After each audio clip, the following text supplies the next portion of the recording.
Saya kadang-kadang memang pakai face shield, cuma saat ini memang kebetulan face shield saya lagi dipakai sama ponakan, jadi saya pakai masker aja. Efektivitasnya sebenarnya gimana sih, antara pakai face shield doang atau masker doang, atau sebenarnya lebih baik dua-duanya? Lebih baik sih dua-duanya ya. Nah, cuma saat ini kalau memang kebetulan tidak ada, tidak masalah, asal masker tetap harus dipakai. Sebenarnya kalau efektifnya efektifan masker, cuman lebih untuk kesehatannya itu harus dua-duanya sebetulnya. Cuman kalau karena ribet di jalanan, tapi kalau aku di tempat kerja atau di ini pakai ya. Ya, untuk saat ini sih saya tetap menggunakan ini ya masker sama face shield. Kenapa?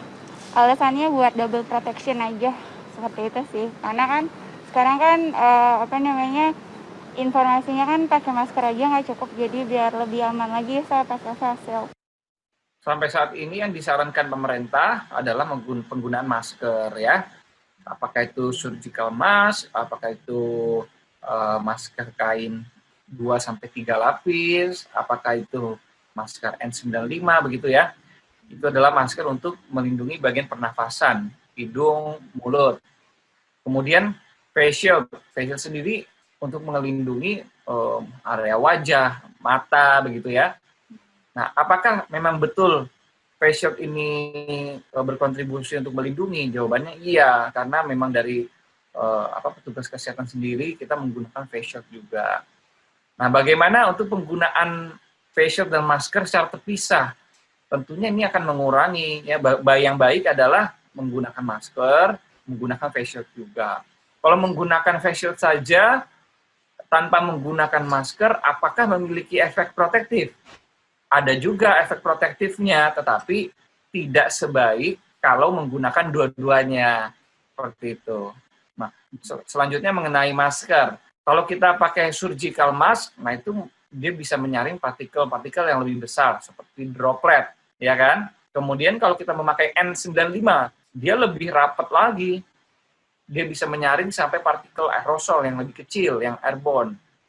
Ya kan? Kalau kita pakai masker, misalnya masker scuba, yang tipis begitu, yang ada orang ngetes pakai korek api begitu kan, kemudian ditutup, kemudian koreknya itu mati apinya. Artinya apa? Lapisannya sedemikian tipis hingga tidak ada efek protektif. Seperti itu. Jadi masker bagaimana yang yang baik ya tadi itu memang yang paling rapat itu untuk biasanya digunakan oleh petugas yang menangani COVID-19 di rumah sakit, di ruang isolasi atau pada perawat dokter yang ada di IGD begitu ya, yang menangani pasien COVID. Biasanya mereka menggunakan. Nah, kalau untuk masyarakat bagaimana?